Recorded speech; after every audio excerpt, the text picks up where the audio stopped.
अभिमानी जो बनते हैं वो देह को याद करते हैं। देह को याद करने के कारण देह अभिमानी राक्षसी ब्राह्मण कहे जाते हैं।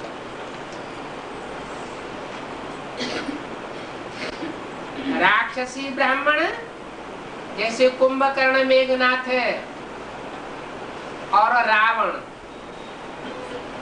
ब्राह्मण तो थे, बड़े ज्ञानी थे, वो भी ब्रह्मा की औलाद थे, लेकिन ज्ञान के सात्विक रूप को धारण नहीं कर सकते थे। उनकी करनी अच्छी नहीं थी। ज्ञान का सुनना और सुनाना तो सभी ब्राह्मण कर लेते हैं, लेकिन ज्ञान को जीवन में धारण करना अलग बात हो जाती है। जो ब्रह्मा मुख कमल से ज्ञान को धारण करते हैं, अपने जीवन में धारण करते हैं और दूसरों को धारण कराते हैं, ऐसी श्रेष्ठ आत्माओं की संख्या बहुत थोड़ी होती है। और आतताई ब्राह्मणों की संख्या बहुत बढ़ जाती है।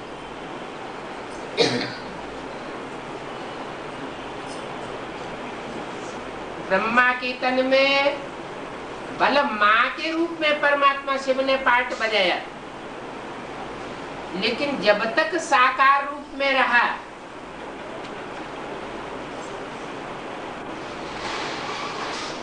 ये दो तरह के ब्राह्मण तो बने, लेकिन मम्मा और बाबा ने उन ब्राह्मणों को तरजीह नहीं दी।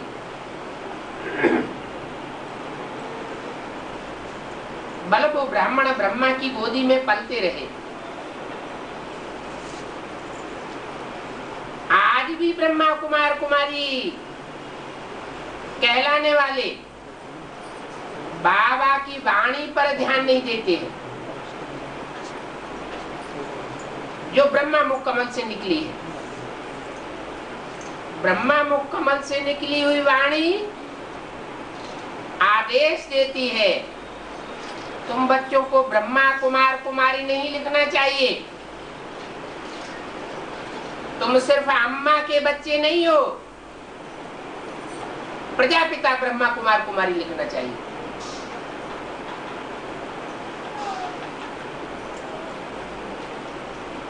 लेकिन जैसे कि उनको प्रजापिता नाम से ही एलर्जी है,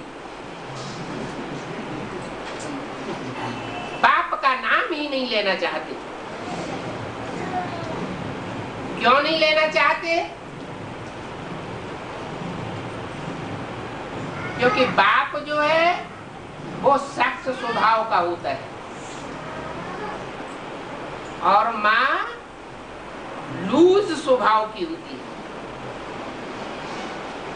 जो आतताई बच्चे होते हैं, उन बच्चों को भी माँ अपनी गोद से बाहर नहीं रखना चाहती।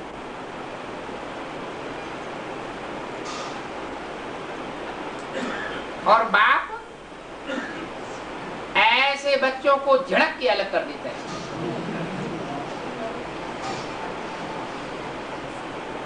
इसलिए कहते हैं कि चंद्रमा के प्रकाश में कीड़े मकोड़े पलते हैं।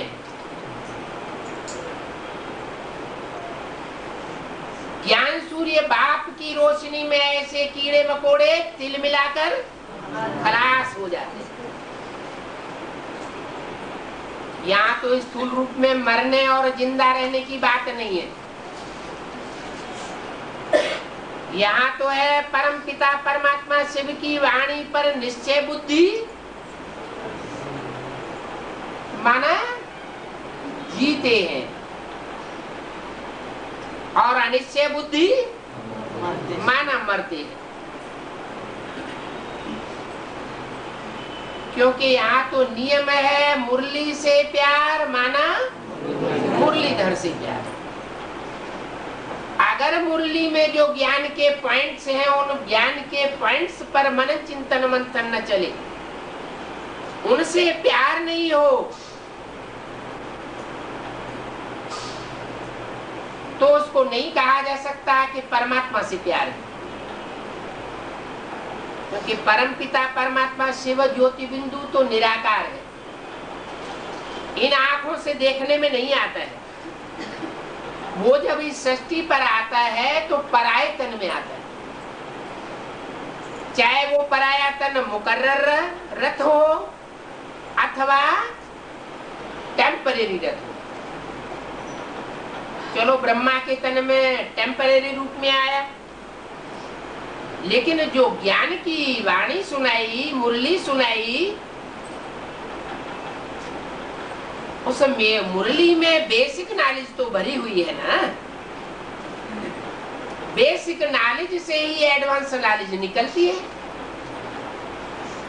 ऐसे थोड़ी कहा जाता कि प्राइमरी स्कूल में जो काखा गा ABCD पढ़ाई गई वो ऊंची क्लास में जाकर खत्म हो जाती है, नहीं। प्राइमरी स्कूल में तुलसीदास के, कबीरदास के, सूरदास के जो दोहे और कवित्व रटाए जाते हैं,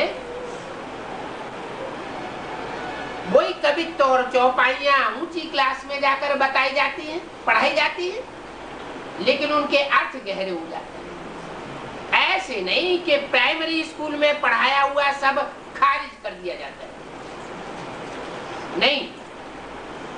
प्राइमरी स्कूल की पढ़ाई हुई बेसिक नॉलेज रहती है, लेकिन उसके गुह्यार्थ बदलते जाते हैं और गहरे हो जाते हैं। ऐसे ही ब्रह्मा के मुख कमल से जो बेसिक नॉलेज है मुरलियों के रूप में परमात्मा ने सुनाई, उनके लिए खुद ही मुरली में बोल दिया है। बोला है अभी गीता ज्ञानामृत नहीं कहेंगे,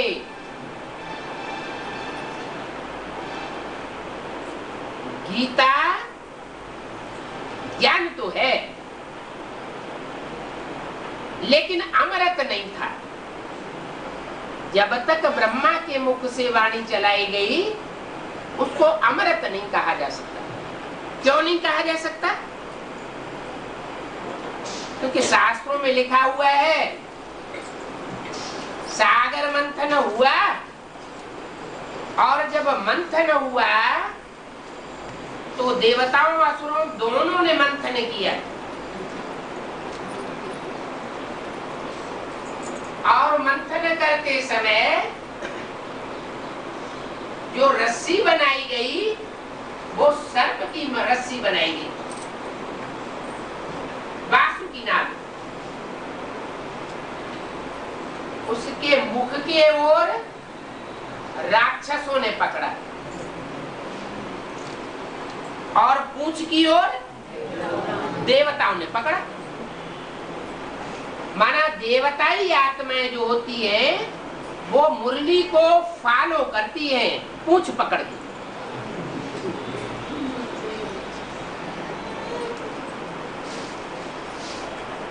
वो मुख को नहीं पकड़ती परमात्मा का। परमात्मा के जो भी महावाक्य हैं उनमें प्रश्न चिन्ह नहीं पैदा किया जा सकता।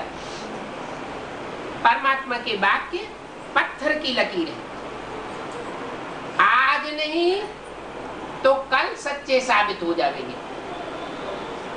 जो जो महावाक्य परमात्मा ने बोले हुए हैं अथवा ब्रह्मा की सोल के द्वारा, गुलजार दादी के द्वारा बुलवाए हुए हैं, वो सब सच्चे साबित होने वाले हैं।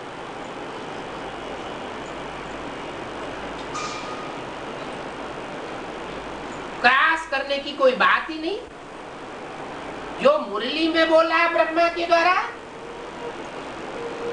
वही बात पैरेलल में ब्रह्मा ने गुलजार दादी के द्वारा बोला। एक भी महावाक्य व्यक्तवाणी का ऐसा नहीं है जो मुरली के महावाक्यों को कट करता हो।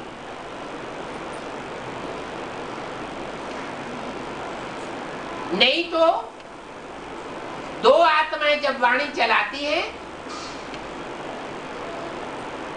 तो उनके महावाक्यों में कहीं न कहीं कोई न कोई क्रॉस जरूर हो जाता है। कोई भी दुनिया के दो आदमियों को ले लो,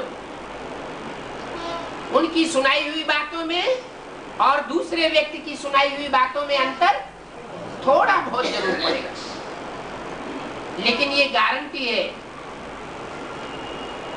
कि परमात्मा शिव ने ब्रह्मा के मुख से जो बातें सुनाई, जो ज्ञान के पुंज दिए, जो भी पॉइंट्स आए, और ब्रह्मा की सोल ने गुलजार दादी के द्वारा जो कुछ भी बोला, उनमें कहीं भी क्रॉस नहीं देखने को मिलता। इससे साबित होता है कि ब्रह्मा की सोल गुलजार दादी में जब प्रवेश करके बोलती है तो पूरा पूरा बाबा की याद में बोलती है, और बाबा कहते हैं तुम मुझे जितना याद करते हो उतना मैं तुम्हारे साथ हूं। अगर 100% याद में है तो मैं 100% तुम्हारे साथ हूं। तो ब्रह्मा की वाणी में कहीं त्रुटि आने की सवाल पैदा ही नहीं होता।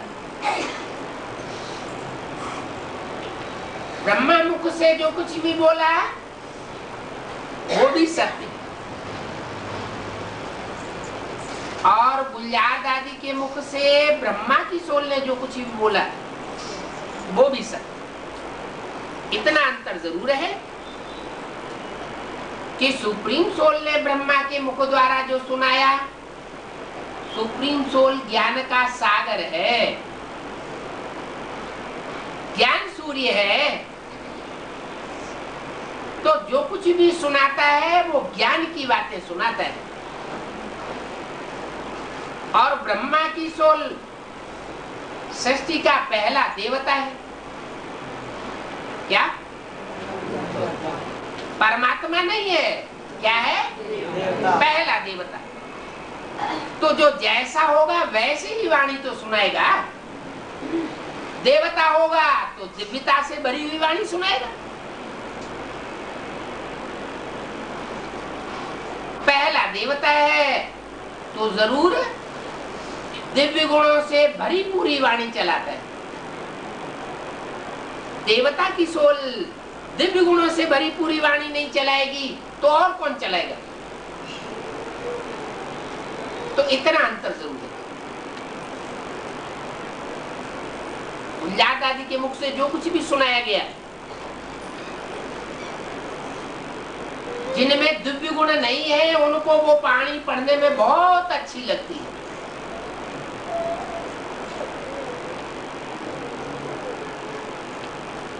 और जो रुद्र के बच्चे हैं डायरेक्ट, उनको रुद्र ज्ञान बहुत अच्छा लगता है, लेकिन क्रॉस कहीं भी नहीं है।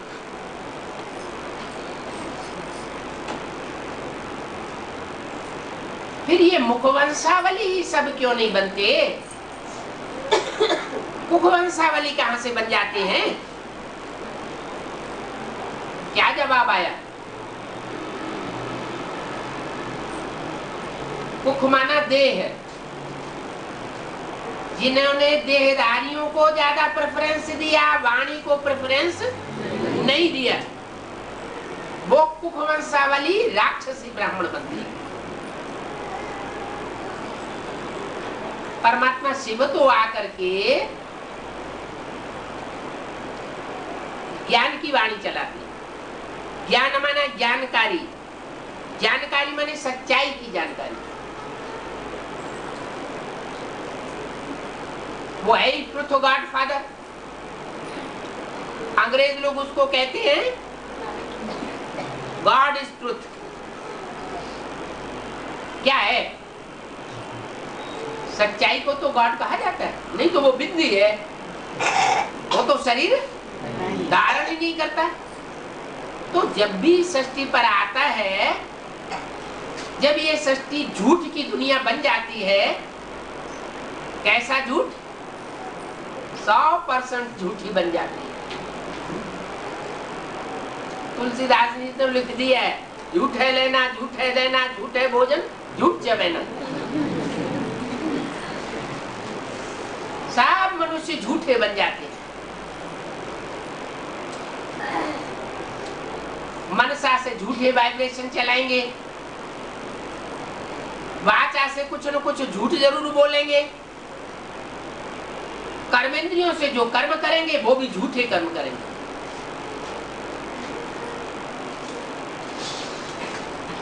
तो जब ऐसी झूठ खंड की दुनिया बन जाती है तो परम पिता परमात्मा शिव को आकर के सत्य ज्ञान देना पड़ता है। और सत्य ज्ञान, ज्ञान माने जानकारी, सत्य की जानकारी झूठे मनुष्य नहीं दे सकते। 2500 वर्ष की हिस्ट्री मनुष्य के पास मौजूद है। जब से इब्राहिम आए इस धरती पर, इब्राहिम, बुद्ध, क्राइस्ट, बड़े बड़े धर्म पिताएं आए और उनको फॉलो करने वाली बड़ी बड़ी जनरेशन दुनिया में मौजूद है। क्राइस्ट के 100-150 करोड़ फॉलोअर हो गए। इब्राहिम और मोहम्मद के इससे भी ज्यादा फॉलोअर्स हो सकते हैं, क्योंकि क्रिश्चियंस का वर्चस्व तो दुनिया में अभी 100-200 वर्षों से बढ़ा है। उससे पहले तो मुसलमानों का ही दुनिया में राज्य फैला हुआ था,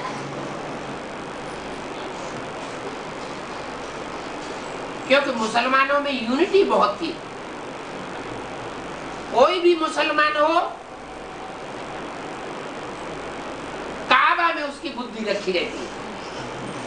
दुनिया के कोई भी क्षेत्र में रहता हो, मक्का मदीना को जो रिगार्ड देगा वो दुनिया के किसी और देश के स्थान को रिगार्ड नहीं दे सकता। एक को मानते हैं, भले जानते नहीं है। नूर को मानते हैं, अल्लाह नूर है। उनकी कुरान में लिखा हुआ है वो सितारा है। ऐसे सितारा जगमगाता है, रोशनी देता है, वैसे अल्लाह भी सितारा है।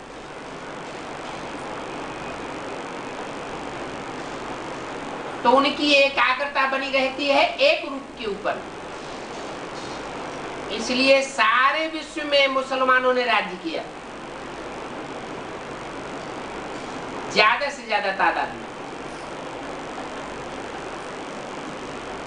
क्रिश्चियंस ने भी राज्य किया, लेकिन अंतिम 200 वर्षों में उनका बोलबाला ज्यादा बढ़ जाता है, क्योंकि जब दुनिया बहुत झूठी हो जाती है तो दिखावे में ज्यादा विश्वास करती है, पंप एंड शो में ज्यादा विश्वास करती है।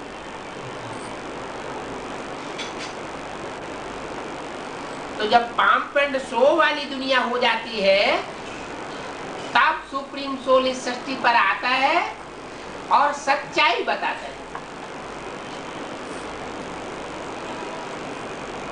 अज्ञान को झूठ कहा जाता है, ज्ञान को सत्य कहा जाता है।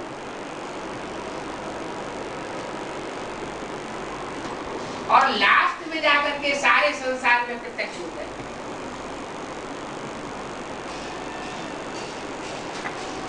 गुप्त रूप में रह करके जो दुनिया की श्रेष्ठ से श्रेष्ठ आत्माएं हैं, हर धर्म की चुनिंदा आत्माएं हैं, उनको चुनता है।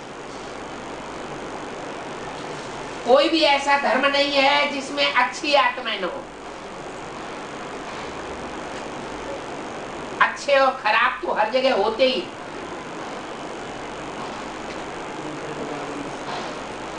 नास्तिक धर्म है,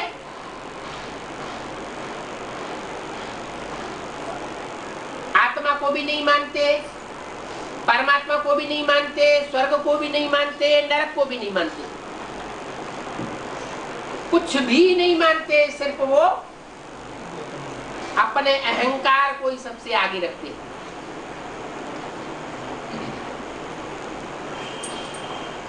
उनको भी परमात्मा बहुत अच्छा काम दे देता है।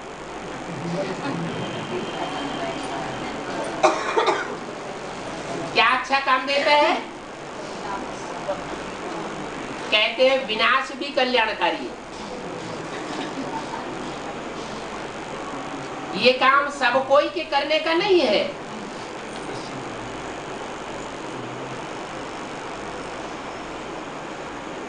तो जो दुनिया का सबसे लास्ट का धर्म है नास्तिक धर्म,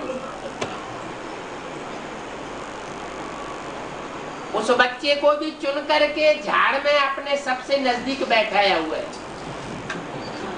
टेढ़ी सी जड़ है, टेढ़े स्वभाव संस्कार।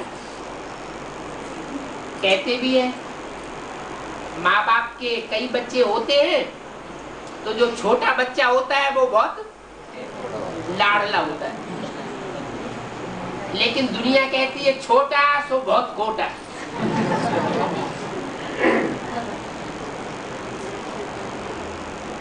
तो एटमिक एनर्जी का निर्माण करते हैं। कब करते हैं? जब परमात्मा से विश्व रूपी रंगमंच पर आते हैं, उसी समय उन बच्चों का भी चुनाव कर लेते हैं। सूर्यवंशी बच्चों का भी चुनाव करते हैं, चंद्रवंशी का भी चुनाव करते हैं, इस्लाम वंशी बच्चों को भी दुनिया में से चुनाव करते हैं, बौद्धी और क्रिश्चियन को भी चुनाव करते हैं। माने दुनिया की हर धर्म की आत्माओं को चुनते। जो श्रेष्ठ श्रेष्ठ आत्माएं हैं, परमात्मा में विशेष लगन लगाने वाली आत्माएं हैं, उनको चुनते और चुन करके ब्रह्मा मुख वंशावली ब्राह्मण बच्चे बनाते। चाहते तो यही है कि सब ब्रह्मा मुख वंशावली बने, लेकिन होता क्या है? जन्म जन्मांतर की रग पड़ी हुई है, वो रग जल्दी खत्म नहीं होती। ज्ञान और ज्ञान की बातें जितना भारत की परंपरा में की जाती है, इतना दूसरे धर्म की परंपरा में ज्ञान की गहराइयों में नहीं जाया जाता। पूरी कुरान देख लीजिए, उसमें सिर्फ जैसे मिलिट्री का कोई मार्शल डायरेक्शन देता है, ऐसे डायरेक्शन दिए गए हैं मिलिट्री को। ज्ञान की कोई बात ही नहीं। ज्ञान की बातों के हिसाब से मुसलमानों का कहना है अल्लाह मियां ने पृथ्वी बनाई, अल्लाह मियां ने सूरज बनाया, अल्लाह मियां ने चांद बनाया। अब कैसे बनाया तो कुछ पता नहीं है। क्या बोलते हो? अल्लाह मियां ने कैसे बनाया? अल्लाह मियां के ऊपर उंगली उठाते हो, वो तो कुछ भी कर सकता है। तो ज्ञान नाम की कोई चीज नहीं। ऐसे ही बाइबल में भी दुनिया भर की कथा कहानियां इकट्ठी पूरी पड़ी और उन कथा कहानियों में चमत्कार ही चमत्कार दिखाया गया। ऐसे भारत के ग्रंथों में भी चमत्कार दिखाया है, लेकिन जो भी दिखाया है वो पश्चिमी देश के जो धर्म आए हैं उनसे प्रभावित होकर के दिखाया गया। बाद में इसलिए मुरली में बाबा ने बोला है कि शुरुआत में शास्त्र भी सच्चे थे, क्योंकि दुनिया की हर चीज पहले सतो प्रधान, फिर सतो प्रधान, सतो सामान्य, फिर रजो और तमो होती। तो शास्त्र भी द्वापर युग के आदि में जब बनाए गए थे तो उनमें सच्चाई थी। सच्चाई का कारण भी बता दिया।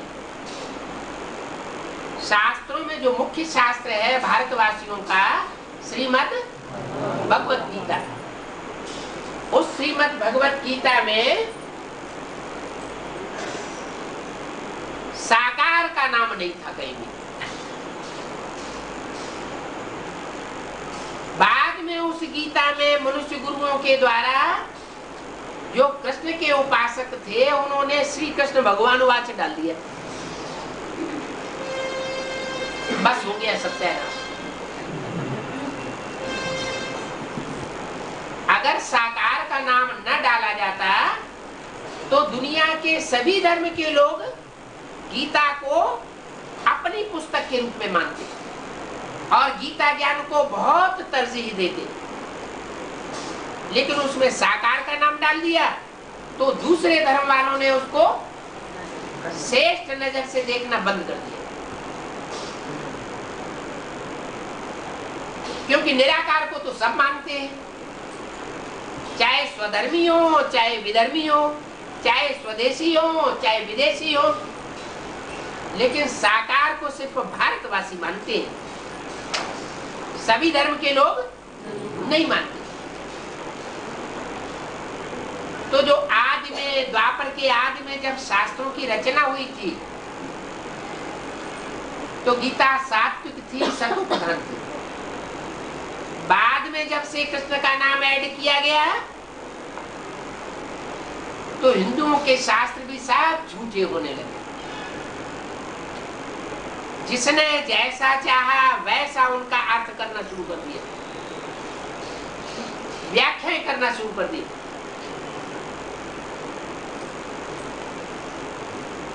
एक ही गीता, उसकी 108 टीकाएं हो गई, उससे भी ज्यादा टीकाएं हो गई।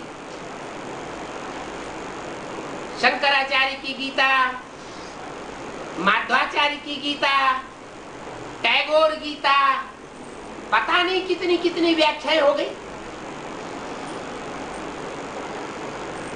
और एक व्याख्या दूसरे की व्याख्या से बिल्कुल काटती हुई। शंकराचार्य की गीता साबित करती है परमात्मा सर्वव्यापी है।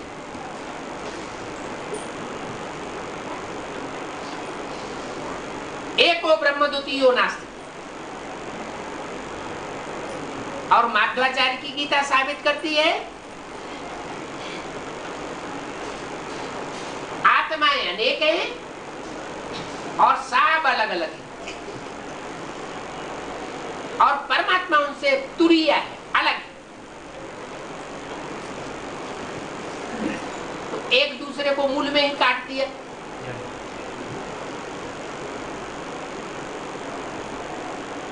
फिर सच्चाई कौन सी है? मनुष्य को सच्चाई का कैसे पता चले? सब भ्रमित हो गए और भ्रमित होते होते भारतवासियों का ये हाल हो जाता है कि वो विदेशियों को फॉलो करने लग पड़ते हैं। यहाँ की शिक्षा में ऐसी बू समा जाती है कि अंग्रेज लोग जो शिक्षा दे करके गए हैं उसी शिक्षा को सर्वोपरि मानते हैं।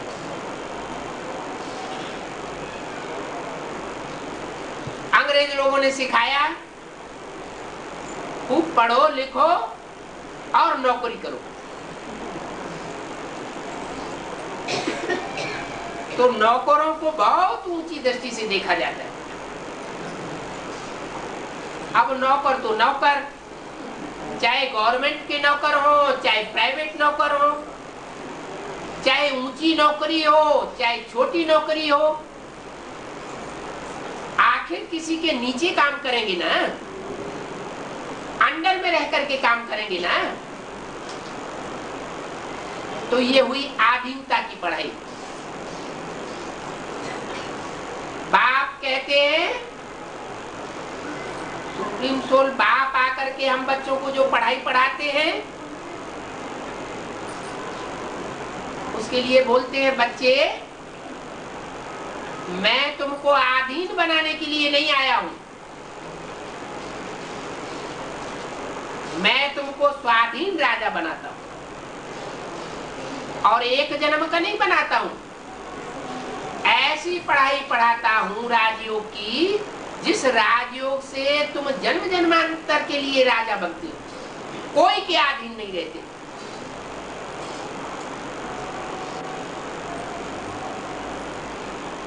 सब तुम्हारे अधीन रहेंगे, लेकिन तुम किसके अधीन रहने वाले नहीं। ऐसी पढ़ाई मैं पढ़ा करके जाता हूं। तो देखो विदेशी शिक्षा क्या बनाती है, और भगवान बाप भारतवासियों को आकर के क्या बनाते हैं। आप कहेंगे आपने भारतवासी क्यों कहा? भगवान तो सब धर्मों में से श्रेष्ठ आत्माओं को चुनता है, तो दूसरे धर्म की, दूसरे देशों की जो आत्माएं चुन करके ब्रह्मा के बच्चे बनते हैं,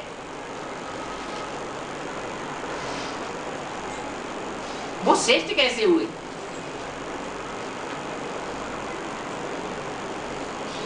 श्रेष्ठ तो कहेंगे जो डायरेक्ट ऊपर से आती है आत्माएं द्वापर युग से, जो कभी देवता नहीं बनती, सत्युग त्रेता में जन्म नहीं लेती, उनके मुकाबले तो वो आत्मा श्रेष्ठ है। क्यों?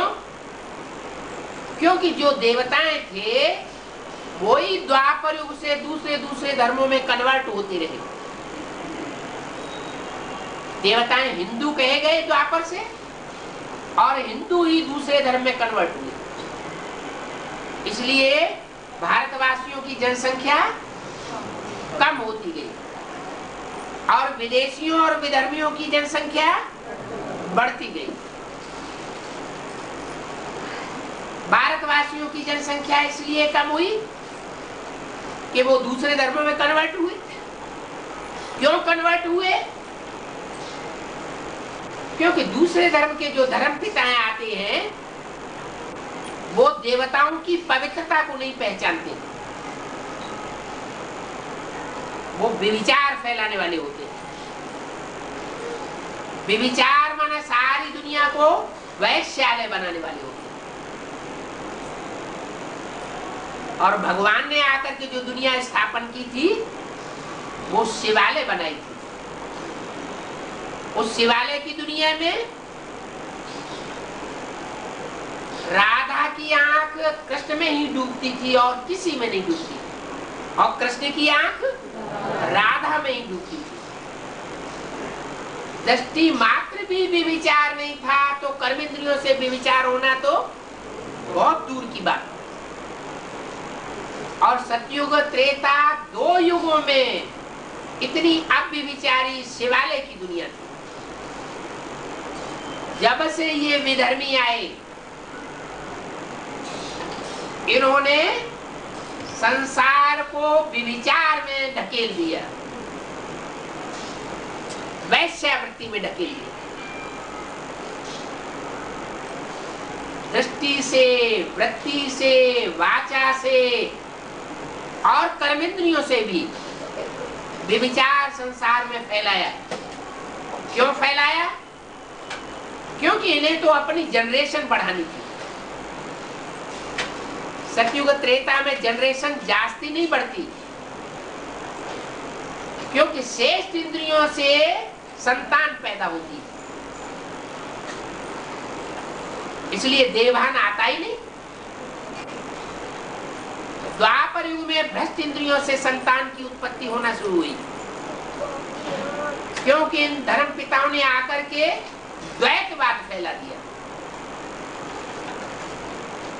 दो दो प्रकार की धारणाएं सुनाना आरंभ कर दी, दो दो प्रकार के धर्म बना दिए, दो दो प्रकार की भाषाएं फैल गई, और दो दो प्रकार के दुनिया में राजाएं हो गए, और दो दो प्रकार के धर्म खंड हो गए। 2 से 4, 4 से 8 बढ़ते ही चले गए। जैसे जैसे व्यभिचार फैलने से जनसंख्या बढ़ती चली गई,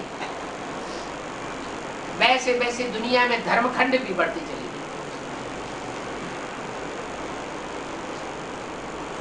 और सभी धर्म पहले सतो प्रधान, फिर बाद में कलयुग के अंत में आकर के सब तमो प्रधान बनने ही होते हैं।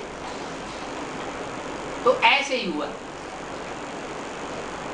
इब्राहिम, बुद्ध, क्राइस्ट आदि जो धर्म पिताएं थे, उन्होंने आकर के देवताओं को कन्वर्ट किया, हिंदू से अपने धर्म में कन्वर्ट कर लिया और कन्वर्ट करके उनको ले जाकर के आधीन बनाया।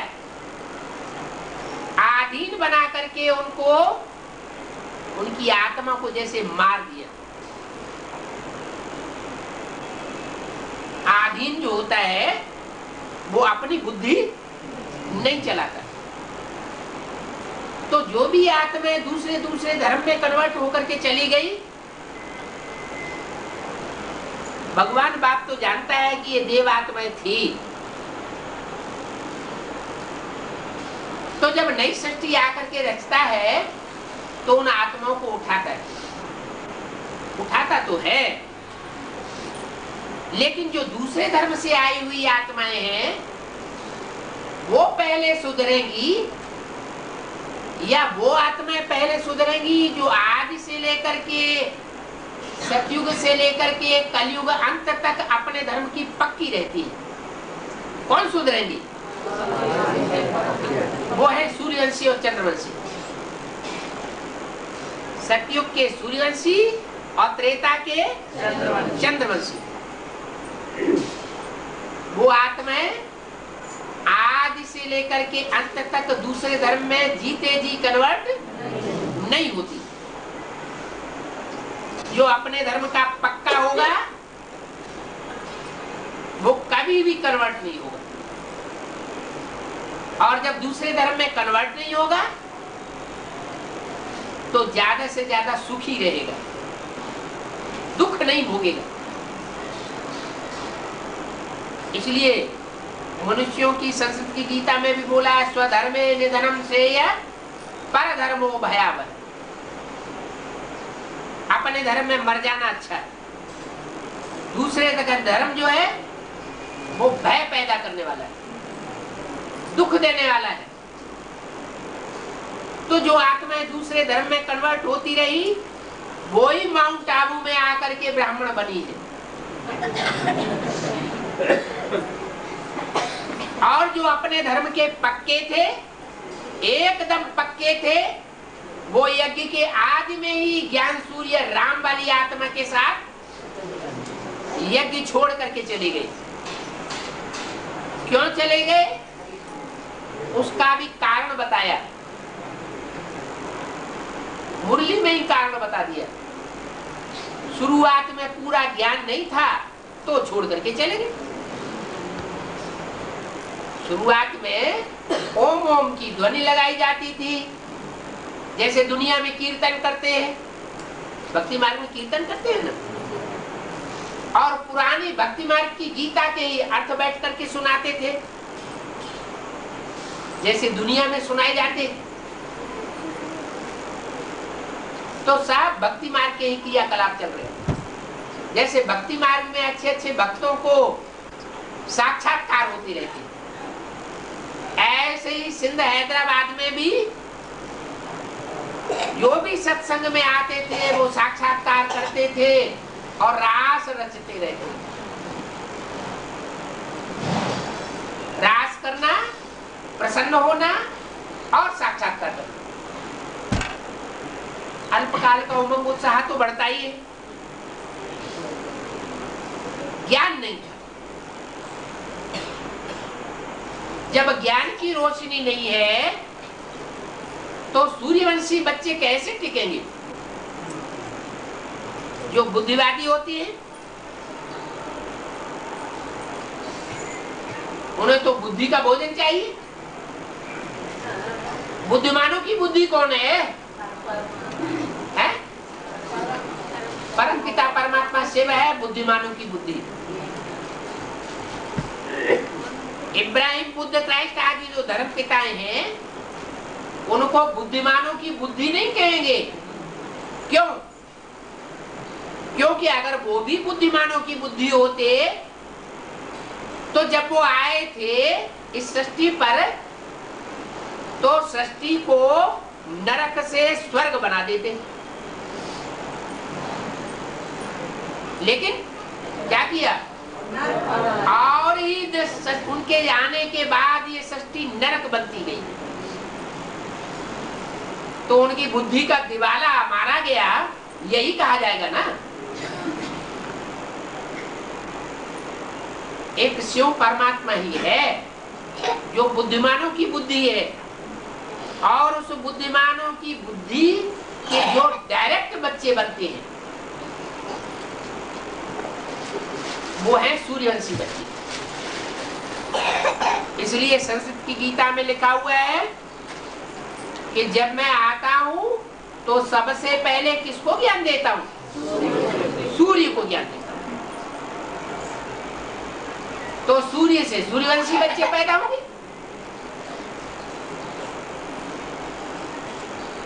जो सूर्यवंशी बच्चे थे वो यज्ञ के आदि में ही राम वाली आत्मा के साथ ही चले गए, थोड़ा आगे पीछे। फिर कौन बचे, चंद्रवंशी बचे, इस्लाम वंशी बचे, बौद्धी वंशी बचे। सभी धर्मों की आत्माएं धीरे धीरे ब्रह्मा बाबा के शरीर छोड़ने तक यज्ञ में आती रही। हर धर्म की आत्माएं आई और परमात्मा बाप से अपना अपना वर्षा ज्ञान का लेती रही। लेकिन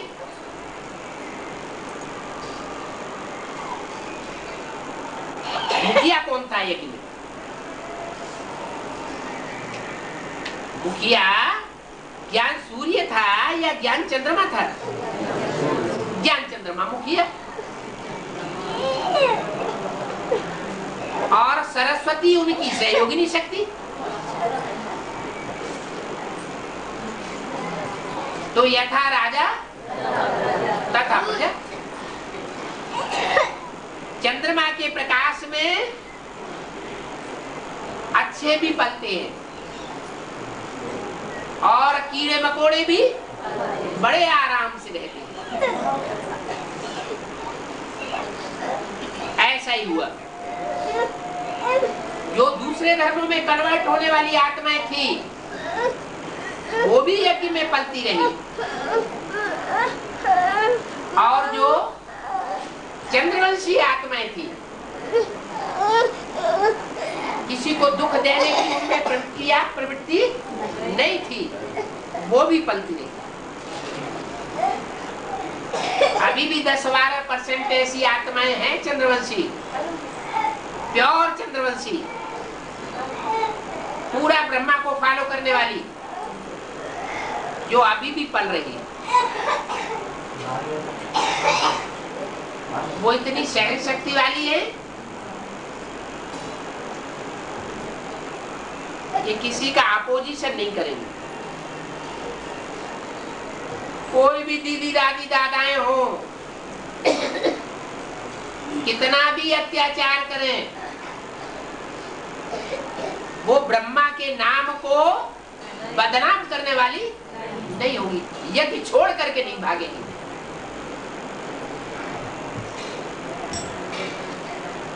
उन बच्चों के लिए मुरली में बोला है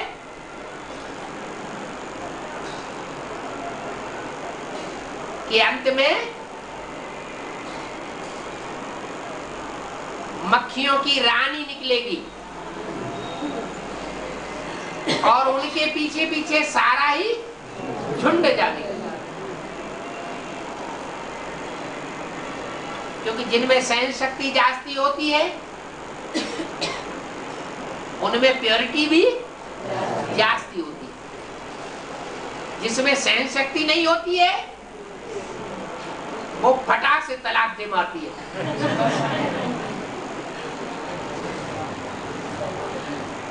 एक तलाक देगी, दूसरा करेगी, दूसरा तलाक देगी, तीसरा करेगी, चौथा करेगी। विदेशों में देखो जाके, तलाक ही तलाक, क्योंकि सहन शक्ति दूसरे धर्मों में नहीं है, चंद्रवंशियों में सहन शक्ति है। किसकी औलाद? चंद्रमा की। ज्ञान चंद्रमा ब्रह्मा ने कितना सहन किया,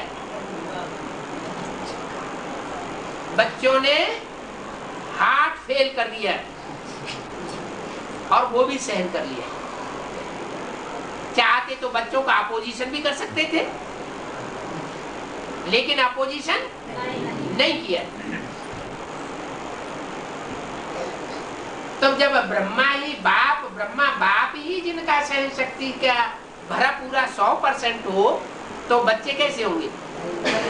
वो भी सहन शक्ति के आधार है। वो आत्मा अभी भी यज्ञ के अंदर है, जो ग्रुप विजयमाला का दाना बनती है। विजयमाला माना विकारों पर विजय पाने वाली, लेकिन बहुत थोड़ी संख्या में। कहाँ 10-12% विजयी बनने वाली देवात्माएं, और कहाँ ढेर सारा हुजूम राक्षसी आत्माओं का भरा पड़ा है।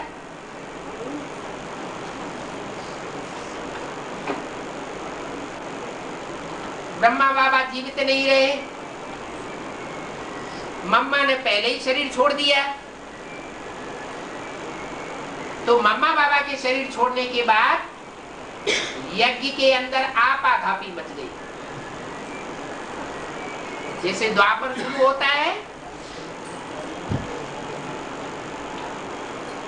तो अपना अपना प्रोविंस अलग अलग कर लेते हैं। इस्लामी आए, उन्होंने अरब देश में अपनी राजधानी जमा दी, अपना प्रोविंस अलग कर दिया। हिंदुओं का राज्य अलग हो गया, भारतवर्ष, उनका अरब देश। क्राइस्ट आए, क्रिश्चियन धर्मखंड, यूरोपीय धर्मखंड अलग हो गया, उनका राज्य अलग हो गया, उनकी भाषा अलग हो गई, उनका धर्म अलग हो गया। ऐसे ही महात्मा बुद्ध आए तो भारतवर्ष में, लेकिन उनके माँ बाप ने उनको देश निकाला दे दिया, क्योंकि मनमाने तरीके से अपनी अपनी बातें सुना रहे थे। बातें तो उनकी उस समय सच्ची थी, लेकिन भारतवासी जो राजाएं थे वो तामसी थे, सहन नहीं किया।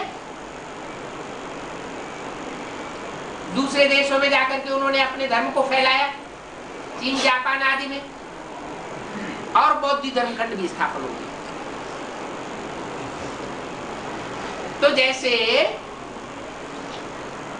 द्वापर युग आते आते दूसरे दूसरे धर्मखंड स्थापन हो गए, अपना अपना प्रोविंस दुनिया में अलग अलग स्थापन हो गया। ऐसे ही मम्मा बाबा के शरीर छोड़ने के बाद यज्ञ में अलग अलग जोनल इंचार्जेस बनाए गए, और सारे हिंदुस्तान को जोनल इंचार्जेस को सौंप दिया गया अलग अलग तरीके से। गुजरात का जोन इंचार्ज अमुक, यूपी का जोन इंचार्ज अमुक, कर्नाटक का जोन इंचार्ज अमुक, तमिलनाडु का जोन इंचार्ज अमुक, बंगाल का जोन इंचार्ज अमुक। अलग अलग राज्य हो गए, धर्म सत्ता राज्य सत्ता अलग अलग हाथों में चली गई। कब से हुआ ये? बाबा ने जब से शरीर छोड़ा 69 में, उसके बाद से ही तुरंत ये जोनल इंचार्जेस बनाए गए। ये बंटवारा कौन करता है? भारतवासी आत्माएं, चंद्रवंशी आत्माओं ने बंटवारा किया, या दूसरे धर्म के जो कन्वर्ट हुई आत्माएं ब्राह्मण आकर के बनी थी, उन्होंने ये बंटवारा किया? वही ब्राह्मण आत्माएं जो ज्ञान पर विशेष ध्यान नहीं देती थी, ब्रह्मा मुख से निकले हुए महावाक्यों को ध्यान नहीं दे रही थी, देहधारियों को विशेष महत्व दे रही थी, देहधारियों के अलग अलग ग्रुप बना रही थी। उन्होंने ये अलगाववाद पैदा कर दिया, क्योंकि 63 जन्मों के उनके अंदर अलगाववाद के संस्कार भरे हुए। वो संस्कार एकदम समाप्त नहीं हो सकते। और जो चंद्रवंशी आत्माएं थी वो इस राज को नहीं जान सकी और वो आराम से उनके अधीन हो गई। जो विधर्मी आत्माएं हैं उन्होंने बातें बनाना शुरू कर दिया। क्या बातें बनाना शुरू किया? बाबा ने हमको निमित्त बनाया है।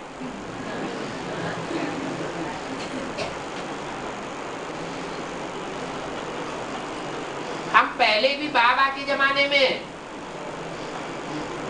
बाबा से बहुत मान मर्तबा लेते रहे। बाबा जितना मान मर्तबा हमको देते थे उतना और किसी को नहीं देते थे। लेकिन बाबा ने तो सब कुछ क्लियर कर दिया। वाणी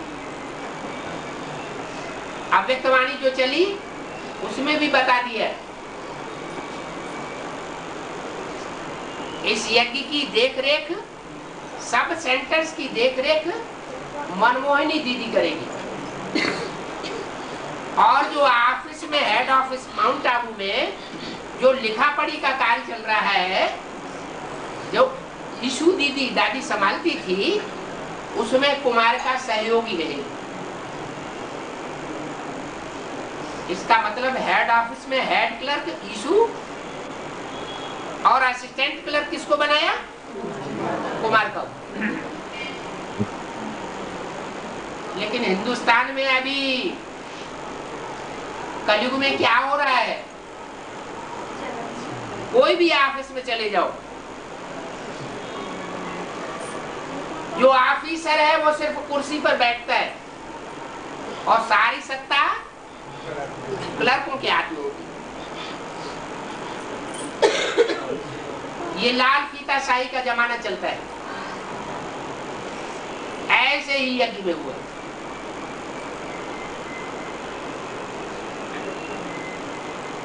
जिसको क्लर्क बनाया गया, असिस्टेंट, उनके हाथ में सारी सत्ता आ गई।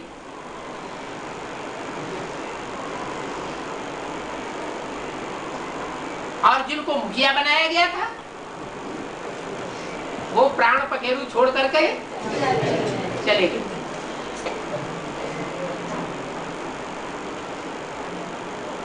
तो जो दूसरे धर्म की आत्माएं हैं वो मम्मा बाबा के जाने के बाद उसी तरह हावी हो जाती है जैसे कि विदेशी विधर्मी 2500 वर्ष से लेकर के अब तक भारतवास के ऊपर हावी होकर है। अभी भी हावी है। पहले भी वो आत्माएं हावी थी। मुसलमानों ने बहुत लंबे समय तक इंडिया के ऊपर राज्य किया और अभी तो पूरा ही कर्जदार बना दिया। भारत के ऊपर कितना जबरदस्त कर्ज चढ़ा हुआ है विदेशों का, पूरा अधीन हुआ पड़ा है। ऐसे समय में बाप आकर के बताते हैं, बच्चे मैं तुमको अधीनता से निकालने के लिए आया हूं, तुमको राजा बनाने के लिए आया हुआ हूं। अब अधीनता को छोड़ दो। तुम्हारे अंदर इतनी बड़ी शक्ति थी जिस शक्ति के आधार पर प्रकृति भी 24 घंटे तुम्हारी दासी बनकर के रहती।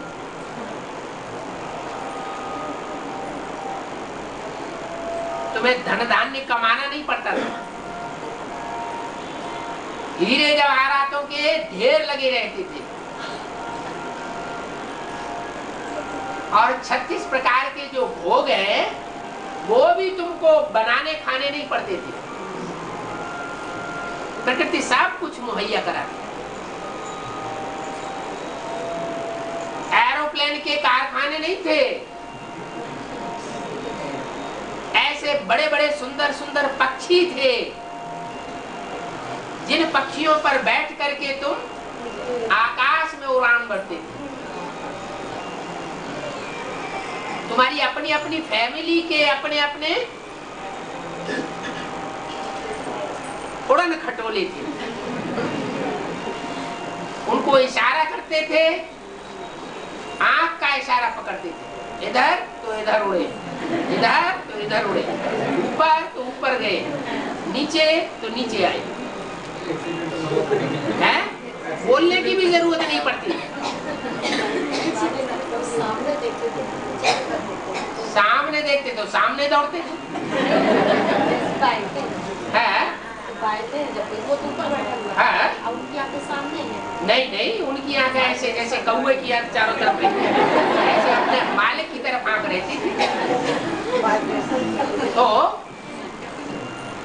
किसी प्रकार की कोई भी मेहनत नहीं करनी पड़ती थी,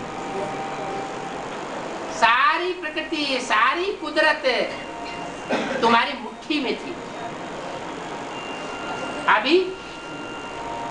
अभी प्रकृति के 5 तत्व इन विदेशियों की मुट्ठी में आ चुके हैं।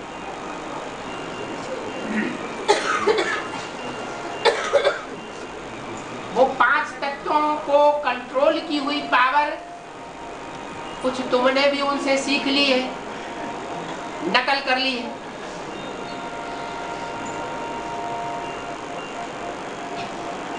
क्योंकि तुम तो हो ही राम की सेना। पहले मंदिर लायक देवता थे, अभी नकल करते करते बंदर बन गए। तो नकल करने में तुम बहुत होशियार हो। वायु देवता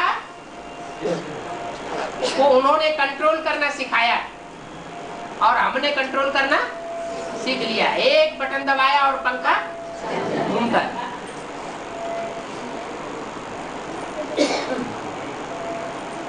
अग्नि देवता एक बटन दबाते हैं और हीटर जलने लगता है।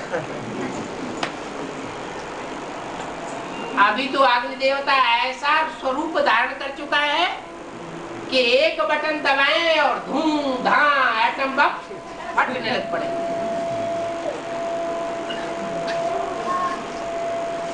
चाहे अग्नि देवता हो, चाहे वायु देवता हो, चाहे पृथ्वी देवता हो, जल देवता हो,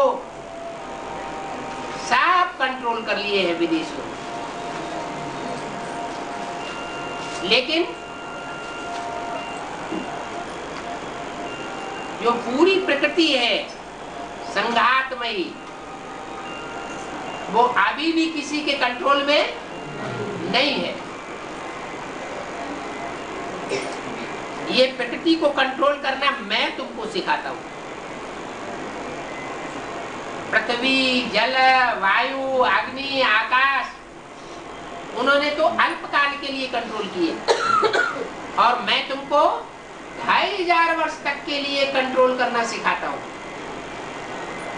2500 वर्ष तक प्रकृति तुम्हारा कोई अपोजिशन नहीं करेगी। तुम प्रकृति पति कहे जाओगे। अभी प्रकृति जब चाहे तब मनुष्य के ऊपर हावी हो जाती है, विदेशियों के ऊपर भी हावी हो जाती है। पृथ्वी हिलना आज तक भी कोई वैज्ञानिक ऐसा नहीं हुआ है जो भूकंप को रोक सके। आंधी तूफान अभी भी आते रहते हैं। बाप कहते हैं अब मैं तुमको ऐसी स्वतंत्र दुनिया बनाने के लिए आया जिसमें सारी पृथ्वी तुम्हारी होगी,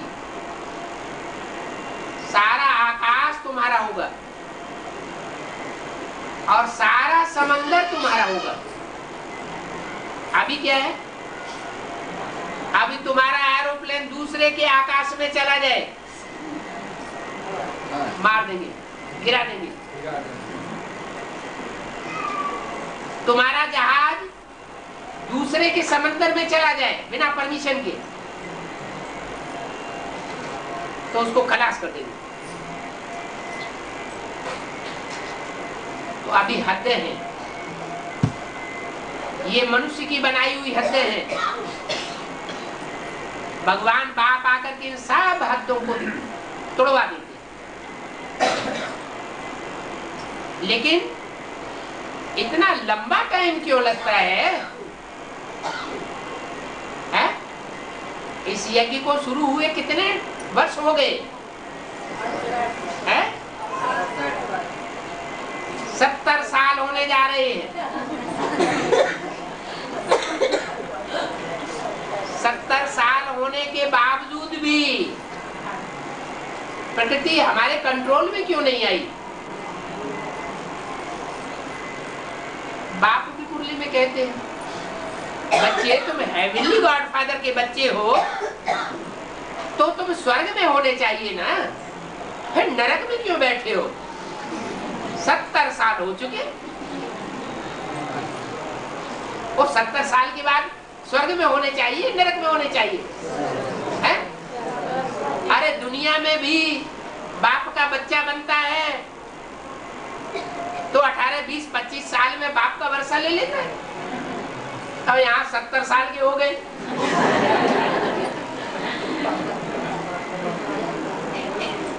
और बाप का वर्षा किसी को नहीं मिला है, बेहद का बाप। अरे बेहद का बाप आया हुआ है तो बेहद की बादशाही मिलनी चाहिए ना, क्यों नहीं मिल पा रही? बाप डुरापा देते हैं, हेवनली गॉड फादर के बच्चे हो तो हेवन में होना चाहिए ना, मुरली में ही बोला, फिर नरक में क्यों बैठे हैं? इसका जवाब देखा हो जा, क्यों बैठे हैं नरक में? नहीं आया जवाब है? इसलिए नरक में बैठे हैं कि जो स्वर्ग बनाने वाला बाप आया हुआ है उसकी बातों में कब कब प्रभाव में आते हैं, लेकिन दूसरों के प्रभाव में जास्ती आ जाते हैं। जो बाप श्रीमत देते हैं उस श्रीमत में मनमत या मनुष्यों की मत मिक्स कर देते हैं। या यूं कहें कि ब्राह्मणों की दुनिया में जो मायावी बैठे हुए हैं दूसरे धर्म की आत्माएं, वो हमें और हमारी बुद्धि को बरगला लेती है। हमारी बुद्धि में बैठता है कि बाप आया हुआ है और वो माया और मायावी आत्माएं हमारी बुद्धि को हिलाए देती है। वो अनिश्चय पैदा कर देती है कि बाप नहीं आया हुआ। हम सेवा करने निकलते हैं, वो अपने फॉलोअर्स को सिखा देते हैं कान बंद कर लो, अल्लाह मियां को याद करो। मुसलमान लोग क्या करते हैं? मस्जिद में जाके क्या करते हैं? कान बंद करते हैं, किसी की बात नहीं सुनेंगे। और क्या किसको याद करते हैं? ऊपर को मुंह करके अल्लाह मियां को याद करते हैं। तो शूटिंग हो रही है कि नहीं हो रही है? कौन कर रहा है शूटिंग? है? कौन कर रहा है शूटिंग? मायावी आत्माएं शूटिंग कर रही है।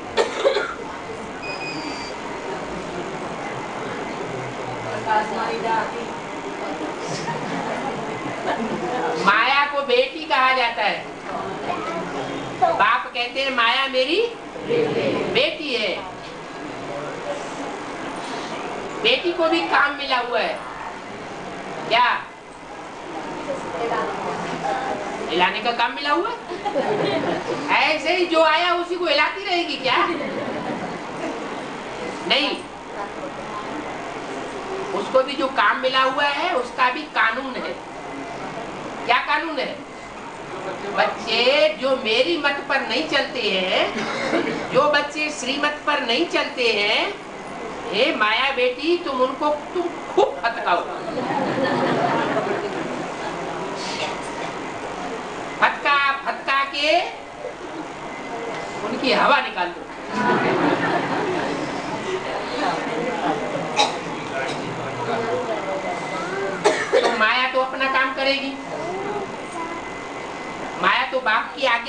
बच्ची है ना, और फिर ये भी बता दिया कि सबसे पहले बुद्धि से सरेंडर माया होगी। क्या? अरे इतनी बेसिक नॉलेज में ब्रह्मा कुमार कुमारियां सरेंडर हुए पड़े हैं, और एडवांस नॉलेज में इतने सरेंडर हुए पड़े हैं।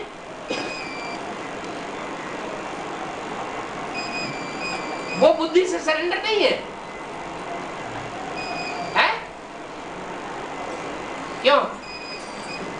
उनमें से कोई बुद्धि से सरेंडर नहीं हुआ अभी तक, और माया बुद्धि से पहले पहले सरेंडर हो जाएगी। ये संभव हो सकता है क्या? नहीं।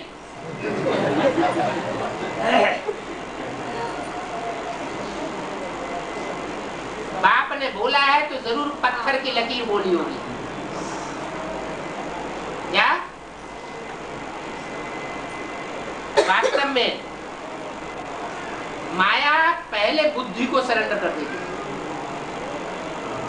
अभी सरेंडर तो हो रहे, लेकिन कुछ न कुछ अपनी अकल चलाते रहते हैं, बेसिक में भी चलाते हैं। इसलिए अव्यक्तवाणी में बोला है 2-4 साल पहले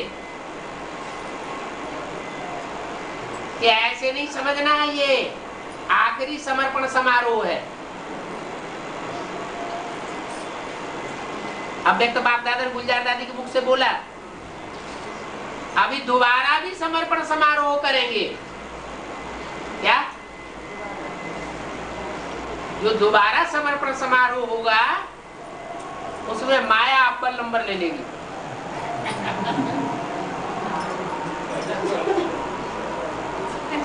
इसलिए बाप की बड़ी बच्ची है, बड़ी बच्ची में ज्यादा ताकत होती है या छोटी छोटी बच्चियों में ज्यादा ताकत होती है? बड़े बच्चे में ज्यादा ताकत होती है या जो छोटे भाई होते हैं उनमें ज्यादा ताकत होती है? बड़े बच्चे को कहा जाता है दादा, क्या कहते हैं? बहुत दादागिरी दिखाता है। मुरली में बोला है जो बड़ा बच्चा होता है वो बाप समान होता है। क्या? जब बाप अगर शरीर छोड़ जाए तो बड़े बच्चे के हाथ में सारी ताकत आ जाती है, और वो छोटे भाइयों की ऐसे ही परवरिश करता है जैसे बाप अपने बच्चों की परवरिश करता है। तो बड़ा भाई बाप समान होता है, तो बड़ी बहन किस समान होती है? अरे माँ नहीं तो मौसी तो होगी।